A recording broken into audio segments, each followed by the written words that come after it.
Welcome to programming Guru for you.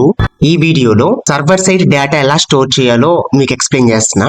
So already server side database ఎలా create చేయాలి, tables ఎలా create చేయాలి clear గా ఎక్స్ప్లెయిన్ చేశానండి. సో ఎవరైనా వీడియో చూడకపోతే కనుక ఫస్ట్ అది చూడండి, ఎందుకంటే ఆ వీడియో ఎక్స్టెన్షనే ఈ క్లాస్ అండి.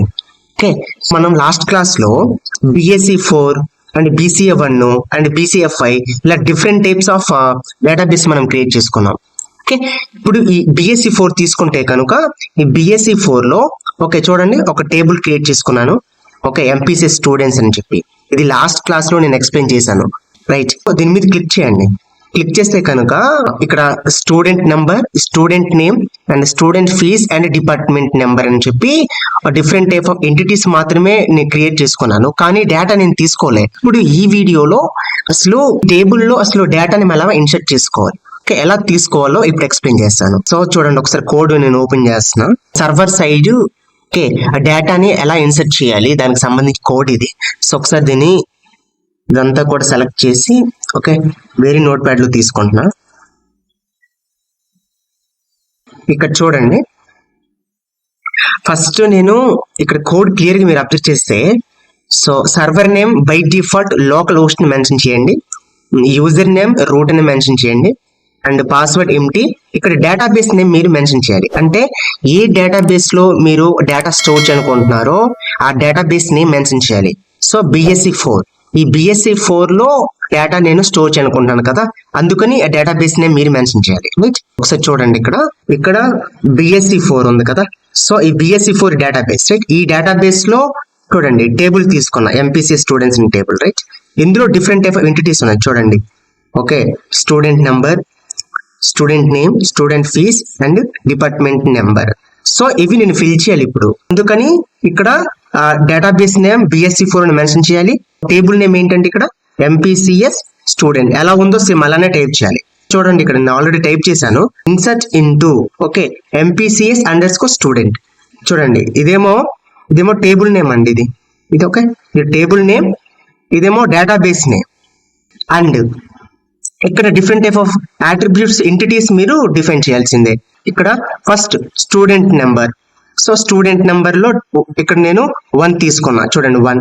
Next student name Raj Kumar, fees 9000, department number 100. Okay, so ఇలా డేటా తీసుకున్నా. సో ఇక్కడ ఏవైతే అట్రిబ్యూట్స్ ఉన్నాయో దీనికి రిలేటెడ్ గానే డేటా ఇక్కడ తీసుకోవాలండి, లేదంటే ఎర్రర్ క్రియేట్ అవుతుంది. ఓకే, ఇప్పుడు ఈ ప్రోగ్రామ్ మనం ఒకసారి రన్ చేద్దాం. నౌ సేవ్ చేయండి, ఫస్ట్ సేవ్ చేయాలి కదా. డేటా insert.php అనేది తీసుకుంటున్నా. Next all files okay save చేస్తున్నా. ఓకే రైట్, దెన్ నౌ ఇప్పుడు ఏం చేయాలండి, సో ఫస్ట్ మీరు ఈ రన్ చేయాలి ఇప్పుడు. ఓకే, బ్యాక్ వెళ్ళి నౌ రీఫ్రెష్. చూడండి డేటా ఇన్సర్ట్, ఓకే ఈ ఫైల్ వచ్చింది కదా, ఈ ఫైల్ ఇప్పుడు క్లిక్ చేయండి. సో ఓకే చూడండి connected successfully and record inserted successfully right. So ఇప్పుడు డేటా స్టోర్ అయిందండి, ఒకసారి చూద్దాం. బ్యాక్ వెళ్ళండి, నెక్స్ట్ దీన్ని ఒకసారి రీఫ్రెష్ చేయండి. ఓకే, రీఫ్రెష్ చేస్తే కనుక చూడండి ఇక్కడ చూడండి student number 1, name Raj Kumar, students fee 9000, department number 100. So క్లియరా, అర్థమైంది కదా ఇప్పుడు సర్వర్ సైడ్ డేటా ఎలా స్టోర్ చేయాలో. I hope it's very clear. Second student data update చేద్దాం. సో ఫస్ట్ రైట్ ఇక్కడ చేంజ్ చేస్తున్నాను అంతే. Next 1 roll number, second okay student number Ravikumar అని ఇద్దాం. Okay Ravikumar and fee 4000 and department number 200. So save చేస్తున్నా.